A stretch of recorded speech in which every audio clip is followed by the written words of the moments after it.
আসসালামু আলাইকুম। আমার নতুন ইউটিউব চ্যানেলে আপনাদের সবাইকে স্বাগতম। আশা করি সবাই ভালো আছেন।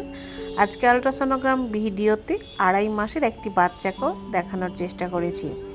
2.5 মাসে একটি ফিটাস অর্থাৎ বাচ্চা ঠিক কত বড় হয় সেটা আজকে দেখাচ্ছি।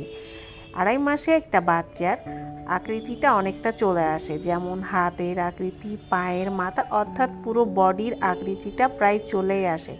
এখানে আমি হার্টবিটটা দেখিয়েছি, হার্টবিটটা রেগুলার এবং আলহামদুলিল্লাহ ফিটাসটি একটি হেলদি ফিটাস। এখানে আমি ভিডিওতে একটু জুম করে আপনাদের দেখাচ্ছি, নড়াচড়াটা দেখেন। 2.5 মাসে তার মুভমেন্টটি আলহামদুলিল্লাহ দেখতে পাচ্ছেন কি সুন্দর নড়াচড়া করছে। এই নড়াচড়া কিন্তু মায়েরা বুঝতে পারবে না, কারণ এই সময়ে বাচ্চাটি এত ছোট থাকে যে এই নড়াচড়া বোঝা মায়ের পক্ষে কোনোভাবেই সম্ভব না। ধন্যবাদ। সাবস্ক্রাইব করে পাশে থাকবেন। আল্লাহ হাফেজ।